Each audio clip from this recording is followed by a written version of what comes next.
안녕하세요. 하나님의 말씀을 배달합니다. 요교교회 박연성 목사입니다. 오늘 공동체 성경 읽기 본문은 열왕기상 7장의 말씀인데요. 그중 7장 1절에서 5절까지 봉독하고 함께 묵상하도록 하겠습니다. 솔로몬이 자기의 왕궁을 13년 동안 건축하여 그 전부를 준공하니라. 그가 레마돈 나무로 왕궁을 지었으니 길이가 100규빗이요 너비가 50규빗이요 높이가 30규빗이라. 백향목 기둥이 4줄이요 기둥 위에 백향목 들보가 있으며 기둥 위에 있는 들보 45개를 백향목으로 덮었는데 들보는 한 줄에 15이요 또 창틀이 3줄로 있는데 창과 창이 3층으로 서로 마주 대하였고 모든 문과 문설주를 다 큰 나무로 네모지게 만들었는데 창과 창이 3층으로 서로 마주 대하였으며. 오늘 말씀은 어찌 보면 성전 건축하는 내용의 흐름과는 전혀 다른 이야기가 기록되어 있습니다. 그러니까 자칫하면 그냥 지나칠 수 있을 수도 있는데 잘 읽어보면 오늘 말씀은 성전 건축이 아닌 솔로몬이 자기의 왕궁을 짓는 내용입니다. 그래서 6장부터 이어져 온 성전 건축의 과정은 아직 끝나지 않았는데 7장 1절에서부터 12절까지는 자신의 왕궁을 짓는 이야기가 삽입이 되어 있고요. 다시 13절부터 성전 건축 얘기가 이어집니다. 그렇다면 왜 갑자기 성전 건축 얘기에서 왕궁 건축 얘기가 나오는 것일까요? 학자들은 이런 이야기의 흐름이 의도적이라는 데 모두 동의합니다.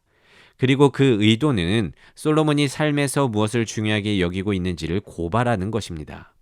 그도 그럴 것이 바로 전장 6장 마지막 절에 솔로몬이 7년 동안 성전을 건축했다고 말하는데요. 그리고 바로 오늘 7장의 시작인 1절에서는 솔로몬이 자기의 왕궁을 13년 동안 건축했다고 소개하고 있습니다. 이는 의도적인 배치입니다. 솔로몬은 이처럼 성전 건축보다 자신의 처소를 건축하는 데 시간을 더 많이 썼다는 것을 지적하는 것입니다. 그렇게 훨씬 더 많은 관심과 에너지를 썼다는 것인데요. 근데 2절을 보면 시간뿐 아니라 엄청난 경비를 쏟아부은 것이 드러납니다. 성전의 규모가 소개되는데요. 길이가 100규빗, 너비가 50규빗, 높이가 30규빗이었습니다. 즉 광야의 성막보다 4배가 큰 성전의 규모보다 왕궁은 4배가 더 컸습니다. 심지어 레바논 나무로 백향목으로 왕궁을 지었다고 하는데 이는 고급 재료를 얼마나 사치스럽게 썼는지를 보여줍니다. 근데 여러분 뭔가 느낌이 쎄하지 않습니까? 듣는 마음을 구했던 솔로몬의 겸손했던 초심이 변한 것 같습니다. 이전 모세는요 이스라엘의 왕이 세워질 것을 예견이라도 한 듯이 왕에 대한 율법을 말해준 적이 있었는데요. 신명기 17장 17절에는 이렇게 기록되어 있습니다. 그에게 그러니까 왕에게 아내를 많이 두어 그의 마음이 미혹되게 하지 말 것이며 자기를 위하여 은금을 많이 쌓지 말 것이니라. 근데 지금의 솔로몬의 모습은 이미 재물에 대한 욕심으로 가득 찼다는 것을 볼 수가 있습니다. 이뿐만이 아닙니다.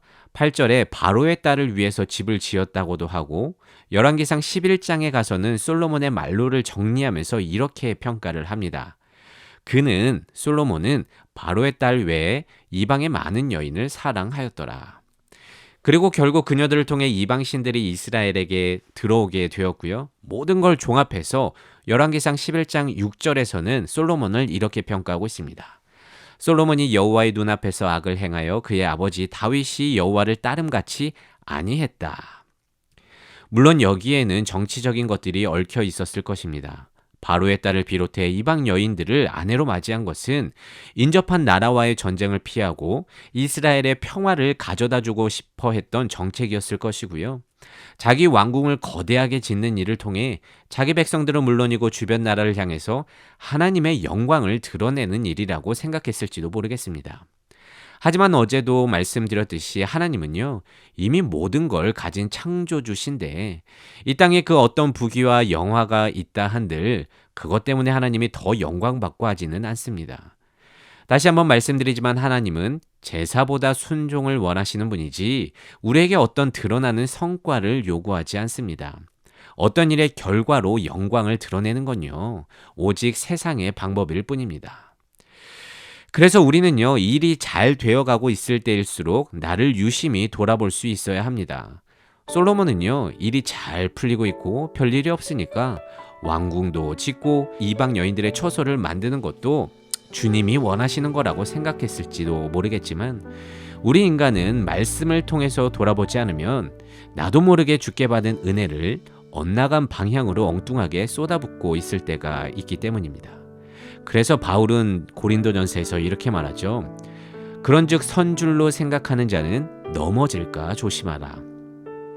그렇다고 오해 마세요.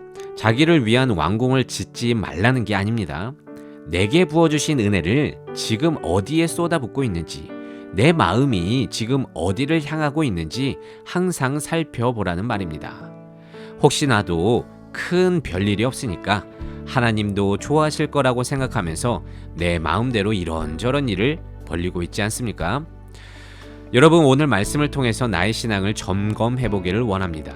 지금 나의 관심과 방향은 어디로 향하고 있는지, 말씀을 통해 나를 돌아보고 내 삶의 방향을 내게 은혜를 베푸신 주님께 향하도록 결단하는 사랑하는 모든 요셉 청년부 되시기를 진심으로 소망합니다.